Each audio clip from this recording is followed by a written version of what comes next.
Да ви оставим и да ви пожелаем приятен ден. Трябва да ви кажа, че толерантността не е голяма дума.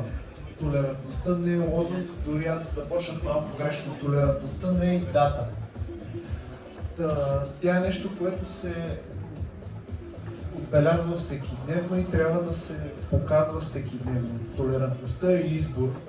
Избор да изслушаш, избор да не съдиш веднага, да приемеш, че другия може да мисли различно и това е напълно нормално. Свят, в който все по-често говорим и говорим все по-шумно, слушаме малко, толерантността е умението да спреш за момент. Днешното събитие не цели да ви получава със сигурност, цели да ви напомни, че различията ни все пак не ни разделят. Начинът, по който реагираме на тях, го прави.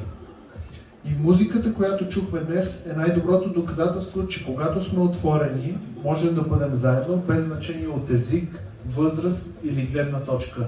Благодаря ви, че бяхте част от това събитие. Благодаря ви, че избрахте да бъдете тук днес.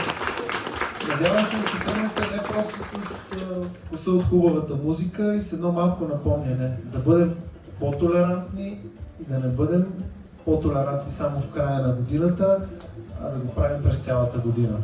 Благодаря и хубав ден!